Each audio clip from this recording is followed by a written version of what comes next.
Bonjour à tous, ici Kevin Mandibourg pour la chaîne Tuto Première. Ravi de vous retrouver pour une nouvelle vidéo. Aujourd'hui, je vais vous montrer comment utiliser l'IA de Photoshop, dont vous avez sûrement déjà entendu parler dans d'autres vidéos YouTube, sur Premiere Pro. Vous allez voir que c'est un process assez facile grâce au Dynamic Link d'Adobe et vous pouvez à la fois travailler sur Premiere Pro, retoucher vos images sur Photoshop, passer dans After pour le tracking et revenir dans Premiere Pro pour pouvoir avoir des effets extraordinaires. Ce workflow vous permettra, vous allez voir ici, de remplacer un arrière-plan, c'est-à-dire que vous avez tourné votre plan. Ici, je vous ai pris un plan que j'ai tourné au drone DJI Mavic 2 Pro et en fait, on va venir remplacer l'arrière-plan et remplacer carrément une forêt par un château. Je tiens à préciser que pour pouvoir réaliser correctement ces manipulations, il vaut mieux avoir un niveau intermédiaire. En effet, ce tutoriel ne s'adresse absolument pas aux débutants, vous risquez d'être perdu. J'aborde ici différentes notions de tracking, d'étalonnage, etc. Il vaut mieux avoir un niveau correct pour pouvoir le suivre correctement. J'en profite pour vous annoncer également que vers l'automne 2023, je sortirai deux nouveaux modules sur Premiere Pro. Le premier, ça va être Premiere Pro pour les intermédiaires. Ça sera donc une version évoluée de ma formation complète à Premiere Pro. Ça s'adressera vraiment à un public intermédiaire, des personnes qui connaissent déjà le logiciel, qui ont fait au moins, on va dire, 5 à 10 montages et qui veulent vraiment devenir un professionnel. Et la deuxième formation, quant à elle, sera Premiere Pro Étalonnage Pro, qui vous apprendra tous les rudiments de l'étalonnage numérique sur Adobe Premiere Pro. Tout ça pour les personnes qui souhaiteraient rester dans Premiere Pro et ne pas avoir à passer sur DaVinci pour l'étalonnage. J'en profite pour préciser que ces deux modules seront disponibles gratuitement pour tous les élèves qui sont actuellement présents dans l'école des vidéastes. Si vous désirez plus d'informations au sujet de cette formation, je vous invite à cliquer sur le lien dans la description. Allez, c'est parti, on va voir ça tout de suite sur Premiere Pro. Je tiens à préciser que pour l'instant, cette fonctionnalité n'est disponible que sur la version bêta de Photoshop. Donc rendez-vous sur votre Creative Cloud. Vous allez ensuite dans la catégorie Application bêta et vous téléchargez tout simplement Photoshop bêta. Voici le plan à truquer. Il s'agit d'un plan drone tourné au Mavic 2 Pro de DJI et je vais dans un premier temps sélectionner une image référence. Ça, vous pouvez prendre ce que vous voulez. Moi, personnellement, j'ai choisi cette image ici et j'ai rajouté un petit marqueur avec la touche M sur le clip pour le mémoriser. Maintenant, vous faites le raccourci Maj-E pour exporter un PNG. Vous choisissez le nom que vous désirez. Je vais mettre Test IA Photoshop par exemple. Vous exportez en PNG pour conserver toute la qualité. Vous choisissez un dossier et vous faites OK. Rendez-vous maintenant dans Photoshop Beta. Vous avez donc votre plan qui est ouvert et on va pouvoir jouer avec l'IA. Dans un premier temps, vous allez sélectionner la zone à truquer. Donc moi, je veux remplacer en fait l'arrière-plan de cette image pour y ajouter un château. Vous avez ici remplissage génératif qui apparaît. Vous cliquez dessus et là, vous marquez en anglais ce que vous désirez avoir. Pas besoin d'en faire des caisses, juste quelques mots suffisent. Par exemple, je peux marquer Big Gothic Castle. Et vous appuyez tout simplement sur générer. Alors qu'est-ce qui va se passer? Vous allez voir, vous avez un calque qui est créé sur Photoshop. Là, j'en avais déjà fait un avant de vous enregistrer le tutoriel. Ici, j'en ai un deuxième qui s'appelle Calque Génératif 2. Et ça, c'est bien parce que vous allez pouvoir switcher entre les différentes variations que vous avez obtenues. Et voilà, vous voyez, en quelques secondes, j'ai pu créer un magnifique château en arrière-plan. Alors vous voyez que ça se fond plutôt pas mal dans le décor. On voit que la transition, elle a bien été faite. Il a même gardé des arbres. Vous pouvez voir avant, après, comment c'était. Vous voyez que c'est quand même assez magique, hein. C'est ce qu'on appelle un matte painting, mais qui a été vraiment fait en quelques secondes. Ensuite, vous avez ici des variations. Vous voyez, je peux changer. Si je veux par exemple un autre château, je peux mettre celui-ci, qui est encore plus big, et celui-ci également. Alors moi, je vous déconseille une image comme ça, parce que vous voyez comme c'est coupé au-dessus, et bien le problème, c'est que vous n'aurez pas la pointe, et si jamais vous... Et là, comme on a un travelling arrière avec le drone, bah, du coup, on va pas pouvoir avoir le haut du bâtiment. C'est là que je vous montre la deuxième partie intéressante du calque génératif. Vous allez pouvoir prendre l'outil recadrage, voilà, comme ceci. Vous allez augmenter un peu la hauteur, histoire de pouvoir terminer ce château. Et là, maintenant, vous allez prendre votre outil de sélection, et vous allez sélectionner une petite partie du château et le haut de l'image pour laisser Photoshop remplir ce qui manque. Donc là, je fais remplissage génératif et je vais tout simplement cliquer sur générer. Et voilà, vous avez maintenant, vous voyez, le haut du château. Donc ça peut être très pratique si vous avez des images que vous avez tournées, vous avez besoin de les compléter, mais vous pouvez le faire de cette manière. Alors là encore, vous pouvez changer de variation hein, si vous préférez d'autres itérations. Alors moi, je vais pas garder celui-là, je vais garder celui que j'ai fait avant de vous enregistrer le tutoriel. Voilà, cet outil est vraiment complet. Après, il faut faire attention, des fois, il peut y avoir des petits bugs. Alors c'est encore en version bêta, mais vous voyez qu'ici, on a des choses assez étranges qui se passent dans le château. Vous voyez ici, on a une espèce de duplication. Une fois que vous avez terminé avec Photoshop, vous allez venir ici, dupliquer le calque, vous cliquez dessus et vous faites remplacé par une composition After Effects. On va ici utiliser le Dynamic Link.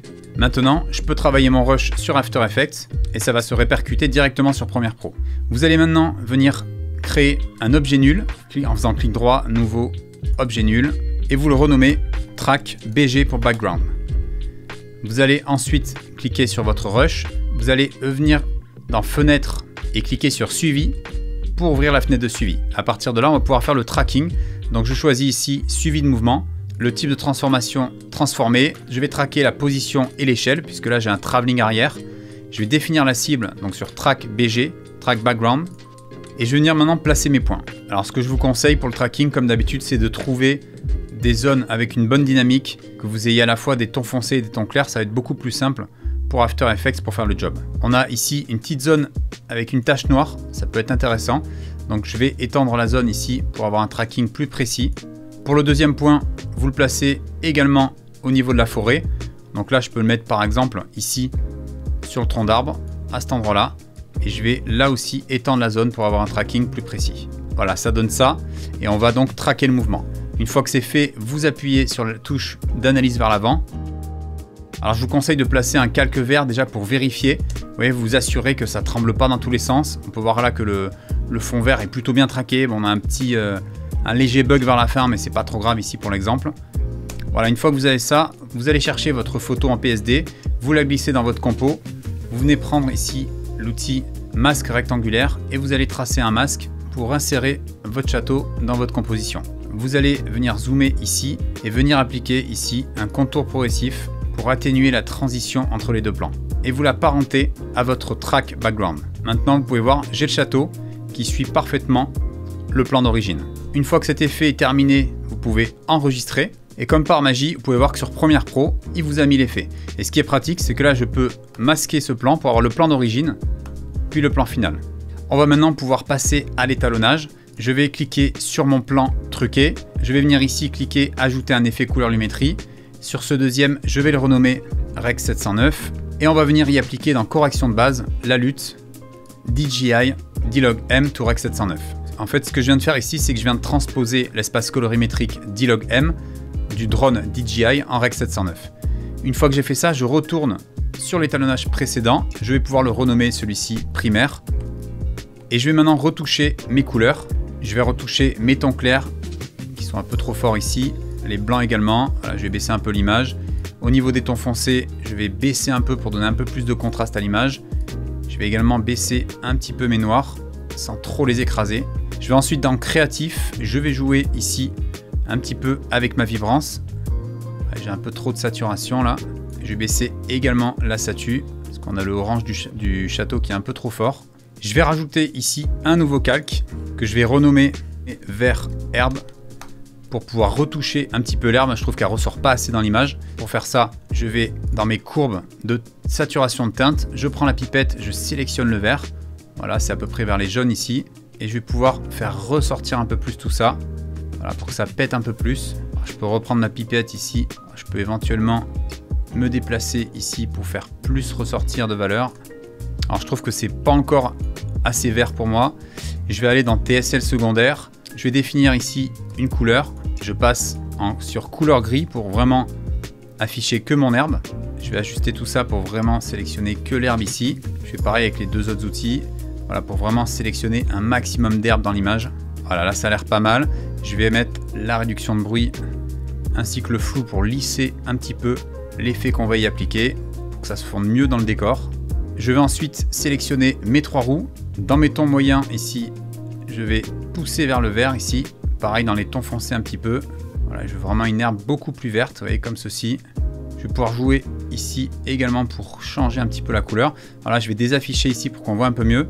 Voilà, déjà on se rend un peu mieux compte de tout ça. On va pouvoir peut-être la contraster également l'herbe pour y ajouter plus de dynamisme. Et je vais désaturer légèrement, voilà, comme ceci.